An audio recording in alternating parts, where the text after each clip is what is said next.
नमस्कार। आज हम गूगल कोलैब यानी कोलैबोरेटरी पर बात करने वाले हैं। हाँ, नमस्ते। हमारे पास अपू फ्रॉम कंटेंट कैटलिस्ट का एक लेख है जो बताता है कि ये टूल छात्रों और शोधकर्ताओं के लिए क्यों इतना अहम है। बिल्कुल। तो आज का मकसद है इस लेख की मुख्य बातें समझना कि ये कोलैब है क्या, कैसे काम करता है, इसका महत्व क्या है और हाँ, फायदे और कुछ सीमाएं भी। सही। चलिए शुरू करते हैं। तो सबसे पहले ये गूगल कोलैब आखिर है क्या चीज, थोड़ा आसानी से समझाएं। हाँ, तो देखिए, ये गूगल की तरफ से एक मुफ्त सेवा है, क्लाउड पर चलती है। ओके। आप इसे एक तरह की ऑनलाइन नोटबुक समझिए, जैसे जुपिटर नोटबुक होती है ना? हाँ हाँ, सुना है। उसी पर आधारित है। इसमें आप सीधे अपने वेब ब्राउजर में पाइथन कोड लिख सकते हैं, चला सकते हैं। ब्राउजर में ही, मतलब कंप्यूटर पे कुछ अलग से सॉफ्टवेयर वगैरह डालने की जरूरत नहीं? बिल्कुल नहीं। यही तो इसकी खास बात है। कोई इंस्टॉलेशन नहीं, सारी कंप्यूटिंग मतलब जो भी कैलकुलेशंस है वो गूगल के अपने क्लाउड सर्वर पर होती है। अच्छा, ये तो सुनने में काफी आसान लग रहा है, खासकर उन लोगों के लिए जो ये भारी भरकम सॉफ्टवेयर सेटअप से बचना चाहते हैं। हाँ, और लेख भी यही कहता है। इसकी सबसे बड़ी ताकत यही है, सरलता और पहुंच। आपको सेटअप की चिंता नहीं करनी और आपका सारा काम गूगल ड्राइव में अपने आप सेव भी होता रहता है, तो डेटा लॉस का डर भी कम। सही है। छात्रों और जो नए रिसर्चर्स हैं उनके लिए तो ये वाकई बहुत बड़ा प्लस पॉइंट होगा। बिल्कुल। अच्छा, लेख में पाइथन लाइब्रेरीज का भी जिक्र था, जैसे नमपाई, पैंडाज, टेंसरफ्लो, पाइटॉर्च। क्या ये सब इसमें पहले से मिलते हैं? हाँ, यही तो इसे डेटा साइंस और मशीन लर्निंग के लिए इतना पावरफुल बनाता है। ये सारी जरूरी लाइब्रेरीज नमपाई, पैंडाज, मैटप्लॉटलिब, साइकिट-लर्न और हाँ, टेंसरफ्लो, पाइटॉश भी पहले से इंस्टॉल होकर आती है। मतलब सीधे काम शुरू, लाइब्रेरी इंस्टॉल करने का झंझट नहीं। एग्जैक्टली। अब सीधे अपने प्रोजेक्ट पे फोकस कर सकते हैं। लेख इसी बात पे जोर देता है कि इससे मशीन लर्निंग सीखने वालों के लिए जो एंट्री बैरियर होता है ना, वो काफी कम हो जाता है। क्या बात है। और एक और चीज थी, जीपीयू और टीपीयू का मुफ्त एक्सेस। ये तो डीप लर्निंग वालों के लिए बहुत बड़ी चीज होगी। ये तो काफी महंगे होते हैं ना आमतौर पे। हाँ, बहुत महंगे, और यही कोलैब बहुत मदद करता है। लेख के अनुसार ये मुफ्त एक्सेस देता है जीपीयूज और टीपीयूज का। मुफ्त? वाकई? हाँ, मुफ्त टियर में। अब देखिए, ये छोटे से मध्यम आकार के प्रोजेक्ट्स या फिर सीखने के पर्पस से बेहतरीन है। ये डीप लर्निंग जैसी कॉम्प्लेक्स चीजों को उन लोगों की पहुंच में लाता है जिनके पास महंगा पावरफुल हार्डवेयर नहीं है। समझ गया। हाँ, ये जरूर है कि बहुत बड़े स्केल के रिसर्च या कमर्शियल काम के लिए इसकी सीमाएं हैं। उसके लिए फिर पेड वर्जन है, कोलैब प्रो। ओके। लेकिन शुरू करने के लिए या कॉन्सेप्ट्स टेस्ट करने के लिए ये मुफ्त एक्सेस ही अपने आप में कह सकते हैं क्रांतिकारी है। बिल्कुल। अच्छा, और वो सहयोग मतलब कोलैबोरेशन वाली बात भी बड़ी दिलचस्प लगी।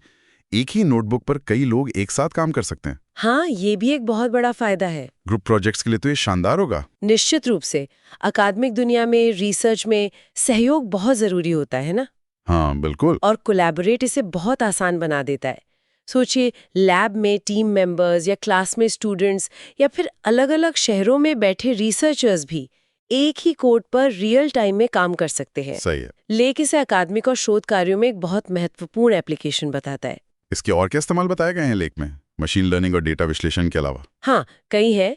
जैसे प्रोफेसर्स इसका इस्तेमाल कर सकते हैं इंटरैक्टिव ट्यूटोरियल बनाने के लिए या कोडिंग असाइनमेंट देने के लिए जो स्टूडेंट्स सीधे ब्राउजर में कर सकें। इंटरैक्टिव लर्निंग अच्छा है। हाँ, फिर नेचुरल लैंग्वेज प्रोसेसिंग यानी एनएलपी के एक्सपेरिमेंट्स के लिए, जैसे टेक्स्ट डेटा का विश्लेषण करना या ट्रांसफॉर्मर मॉडल्स के साथ काम करना। ओके। वैज्ञानिक अनुकरण मतलब सिमुलेशंस चलाने के लिए या कंप्यूटेशनल मैथ्स के कामों में भी ये काफी उपयोगी है। अच्छा। और एक खास बात जो लेख में है वो है पुनरुत्पादनीय शोध या रिप्रोड्यूसिबल रिसर्च में इसकी भूमिका। वो कैसे? क्योंकि नोटबुक में आपका कोड, आपके नोट्स, आपका डेटा या उसका लिंक और नतीजे सब एक ही जगह होते हैं, तो किसी और के लिए आपके काम को समझना और उसे दोहराना मतलब रिप्रोड्यूस करना बहुत आसान हो जाता है। ये तो रिसर्च की दुनिया में बहुत जरूरी चीज है। बिल्कुल, ट्रांसपेरेंसी बढ़ती है इससे। तो अगर फायदों को एक साथ देखें तो कोई इंस्टॉलेशन नहीं, काम ऑटो सेव होता है गूगल ड्राइव में, जरूरी लाइब्रेरीज पहले से मौजूद, मुफ्त में जीपीयू टीपीयू एक्सेस भी मिल रहा है, सहयोग करना आसान है और गिटहब के साथ भी आसानी से जुड़ जाता है। ये तो काफी इंप्रेसिव लिस्ट है। हाँ, फायदे तो बहुत साफ है, इसमें कोई शक नहीं। लेकिन जैसा हमने पहले भी कहा, कुछ सीमाएं भी हैं जिनका ध्यान रखना जरूरी है। लेख में उनका भी जिक्र है। हाँ, वो क्या है? सबसे पहली बात तो आपको एक ठीक-ठाक स्टेबल इंटरनेट कनेक्शन चाहिए, क्योंकि सब कुछ क्लाउड पर है। हाँ, वो तो जाहिर है। दूसरा, अगर आप थोड़ी देर के लिए नोटबुक पर कुछ करते नहीं हैं, मतलब इनएक्टिव रहते हैं, तो आपका सेशन बंद हो सकता है, टाइम आउट हो जाता है। अच्छा, तो फिर जो चल रहा था वो रुक जाएगा? हाँ, रन टाइम डिस्कनेक्ट हो जाता है, तो आपको फिर से कनेक्ट करके हो सकता है कोड दोबारा चलाना पड़े। इससे लंबे चलने वाले कामों में दिक्कत आ सकती है। ओके, ये ध्यान रखने वाली बात है। और तीसरी बात, मुफ्त संसाधनों की सीमाएं तो हैं ही। GPTPU का उपयोग समय सीमित होता है, मेमोरी और डिस्क स्पेस भी लिमिटेड हैं। ये छोटी मोटी बातें लग सकती हैं, लेकिन अगर आप कोई बड़ा या इंटेंसिव प्रोजेक्ट कर रहे हैं तो ये सीमाएं मायने रखती हैं। तब शायद आपको कोलैब प्रो की जरूरत पड़े। ठीक है, समझ गया। तो संक्षेप में कहें तो इस लेख का मुख्य संदेश यही लगता है कि गूगल कोलैब ने खासकर मशीन लर्निंग और डेटा साइंस में पाइथन आधारित कंप्यूटेशनल काम को छात्रों और शोधकर्ताओं के लिए काफी हद तक लेवल प्लेइंग फील्ड बना दिया है। बिल्कुल सही कहा आपने। ये सिर्फ एक टूल नहीं है, ये ज्ञान और शक्तिशाली कंप्यूटिंग तक पहुंच का एक तरह से लोकतंत्रीकरण कर रहा है, मतलब डेमोक्रेटाइज कर रहा है। लेख इसे सरलता, सुलभता और शक्ति का एक अनोखा मिश्रण बताता है। और इसीलिए ये आज के दौर में एक बहुत जरूरी एकेडमिक और शोध उपकरण बन गया है। तो आज हमने समझा कि कैसे गूगल कोलैब बिना महंगे हार्डवेयर की जरूरत के छात्रों और शोधकर्ताओं को शक्तिशाली कंप्यूटिंग और मशीन लर्निंग की दुनिया में आसानी से कदम रखने में मदद कर रहा है।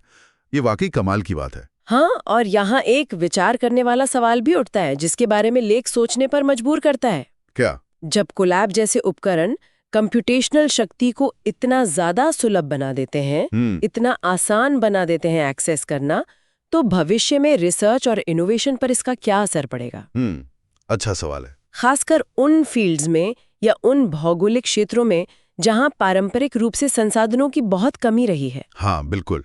क्या ये टैलेंट और नए आइडियाज के उभरने के ऐसे नए रास्ते खोलेगा जिनके बारे में हमने अभी तक शायद सोचा भी नहीं है? ये सोचने वाली बात है।